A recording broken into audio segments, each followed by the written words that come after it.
At about 2 o'clock in the morning, I got a phone call that no case lead ever wants to get.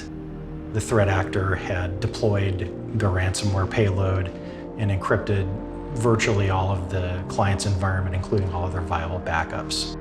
The client's systems were locked up and their business was at a halt.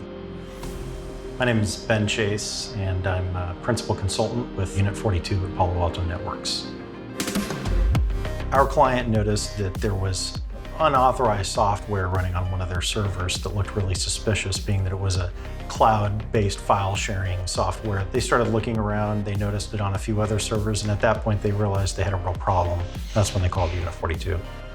And about 2 o'clock in the morning, I got a text message and a phone call that said, "Call me right away, we need to get the client on the phone. Their network's locked up." Threat actor launched the ransomware payload and encrypted virtually all of the client's environment, including all of their viable backups. So at that point, we shifted away from investigation to response. It ended up being BlackCat ransomware, and BlackCat at the time was very new, and there was not a lot known about it. We had almost 40 people working in our investigation team, all in sync, constantly providing updates, keeping everybody up to date as to what was happening within the investigation.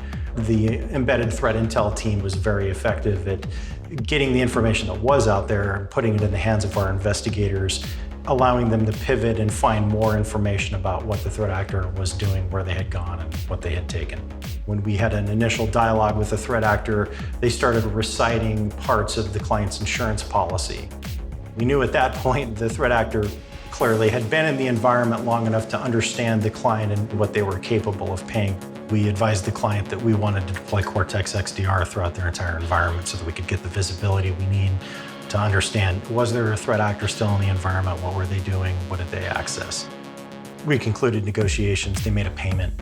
And then at that point, one of our investigators found a suspicious binary that was sitting in a Windows directory that doesn't normally belong in. So we took it into a malware analysis VM and decided pretty quickly that we had a keylogger on our hands. Once we found the keylogger, we realized that the level of credential theft that was going on was significantly higher than just Active Directory. We had to get everybody on the phone, the client counsel, the executive team, just let them understand the gravity of credential theft that we were seeing. One of the executives piped up and said, "How are we ever going to trust our environment again?" I said, "You're not going to be able to get back to a level of comfort and safety in this environment. Best option at this point is to burn down your AD forest and start over. Build a new environment that you built from the ground up that you can trust, that the threat actor hasn't been in at all." Everybody went silent on the phone, and I think everybody was just taking in that message and understanding and finally grasping just how serious the situation was for them.